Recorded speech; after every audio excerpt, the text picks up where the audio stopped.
We smoking that Motorsport Games pack, baby!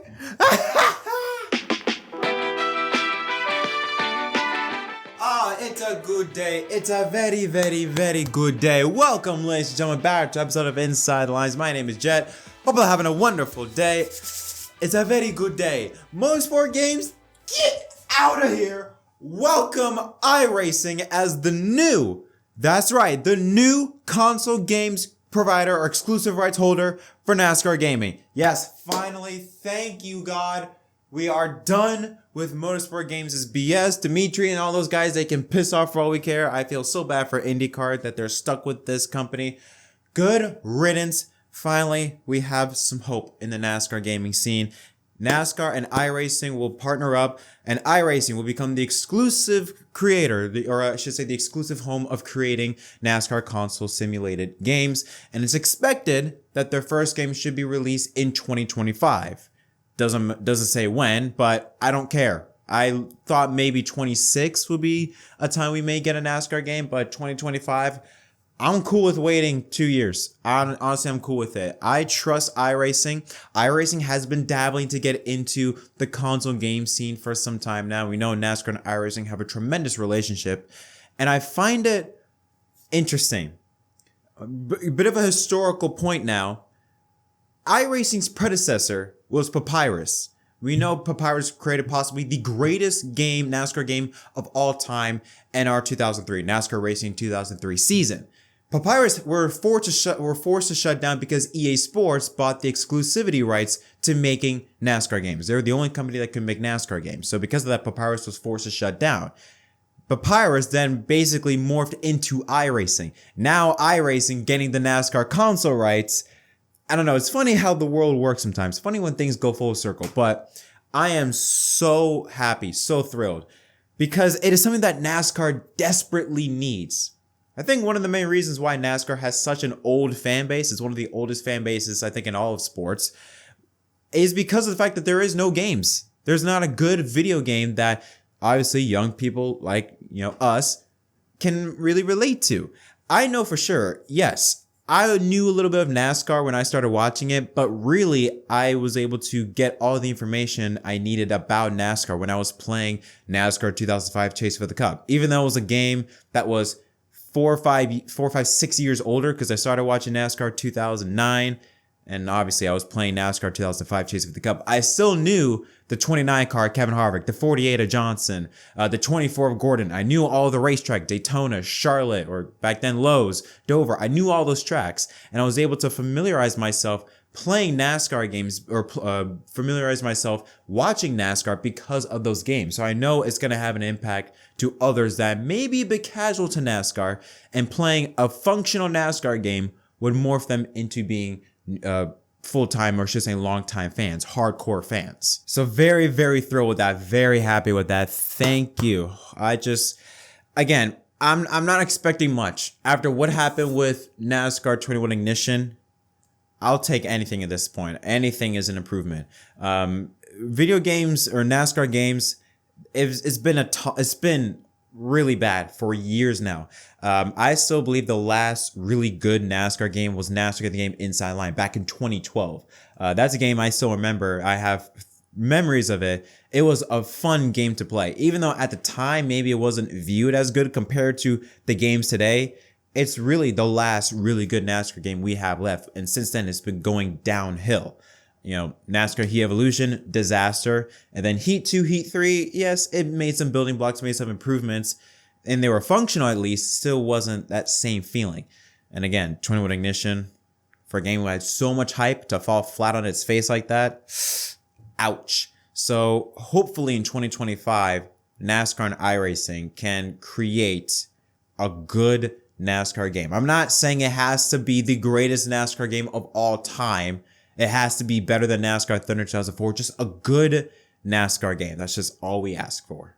And finally, let's talk about Hailie Deegan. Hailie Deegan has been an interesting topic when talking about NASCAR fans. She is one of the very few female drivers in the sport.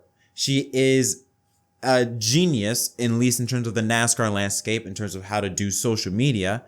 but her social media success hasn't correlated to her on-track success. She has been driving in the truck series for a few years now. She has competed in 67 starts, and she's only scored 5 top 10 finishes with a best finish of 6th. Driving for Thor Sport Racing, a team that is a championship winning team, she's only capable of accomplishing only 2 top 10s and is just barely inside the top 28 points, currently 19th at the moment. So it is very weird to some, and not surprising to others, to hear this announcement that Hailie Deegan will be moving up to the Xfinity Series full-time in 2024 with AM Racing behind the wheel of the number 15 car, with some really cool looking paint schemes that she's got on board in a multi-year deal, driving for Ford, obviously. Now, let's break this down. AM Racing is not a top-tier team.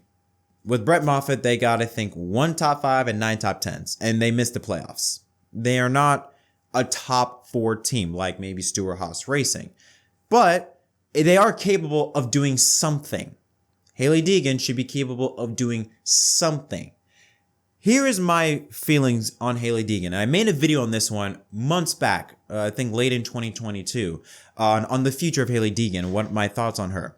And I've always had this feeling, when she ran that one Xfinity race at Las Vegas, when she finished 13th in an SS Greenlight car that was more than likely built by Stewart-Haas Racing, she finished 13th. Kept her nose clean, completed all the laps, scored a top 15, finished her debut. Not that bad. I've always had this feeling that certain drivers perform better in different series. Harrison Burton didn't do jack in trucks, won 4 in Xfinity. Noah Gragson barely did anything in trucks, won, 6, 7, 8 races in Xfinity? And going from College Motorsports to Junior Motorsports, these are 2 top-tier teams in their respective divisions. So for him to have very little success there and have so much success in Xfinity, Carson Hocevar. And trucks, yeah, he has had good success, but then he goes to Cup and outperforms what our expectations of what we think he's capable of doing. I've always had this feeling that some drivers just perform better in different series. And I feel like, and I could be wrong, but I still have this feeling that Hailie Deegan is one of those drivers. That her driving style, the way how she grew up driving with dirt racing, off-road, things like that, equivalates more to an Xfinity car. Now I understand why other fans may think that Hailie Deegan, another driver that getting opportunities when she probably doesn't deserve it. Understand that. Very understandable.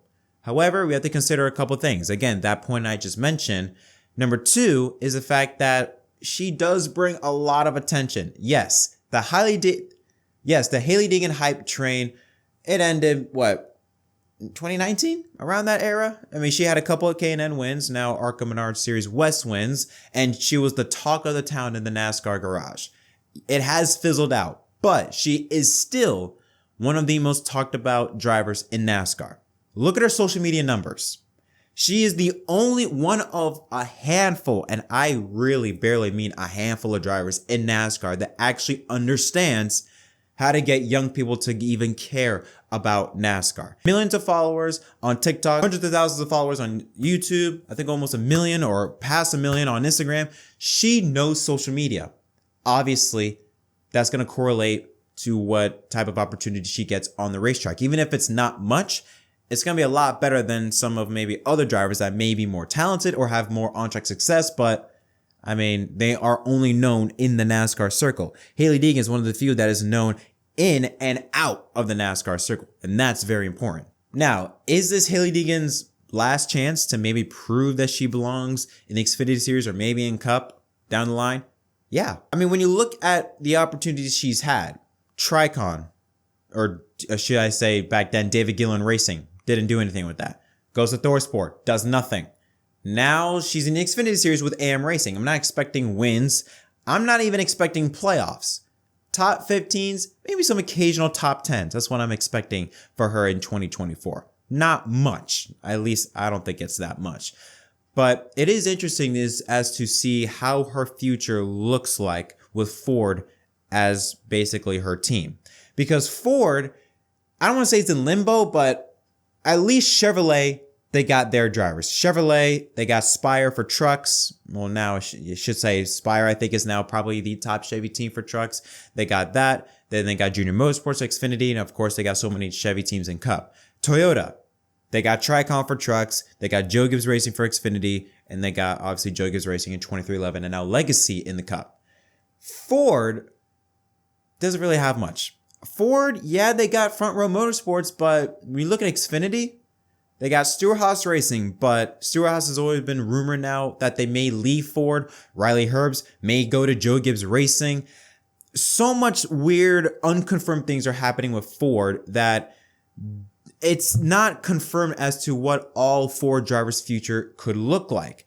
Hailie Deegan may have her last opportunity at AM Racing, but who knows what happens down the line. Maybe AM Racing gets more support from Ford. And I wouldn't be surprised if Hailie Deegan is probably one of Ford's main focus when they look at their developmental drivers, since Ford doesn't have much developmental drivers at their disposal. They had one in Zane Smith, but now he's off to Chevrolet and Trackhouse Inspire. So they don't have that much developmental talent, so I won't be surprised maybe down the line or maybe in 24 with Hailie Deegan joining AM Racing next year that Ford maybe gives more support to that team to help Deegan, to help one of the few developmental drivers that they have. Ultimately, I'm curious as to see how Hailie will perform in 24. Again, I don't think 2024 is going to be the year. She has to do it or else she's done, but I do think that maybe AM Racing could be her last opportunity to really show what she's capable of.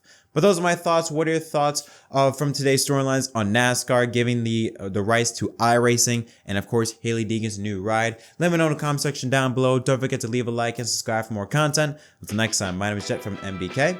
Thanks for watching.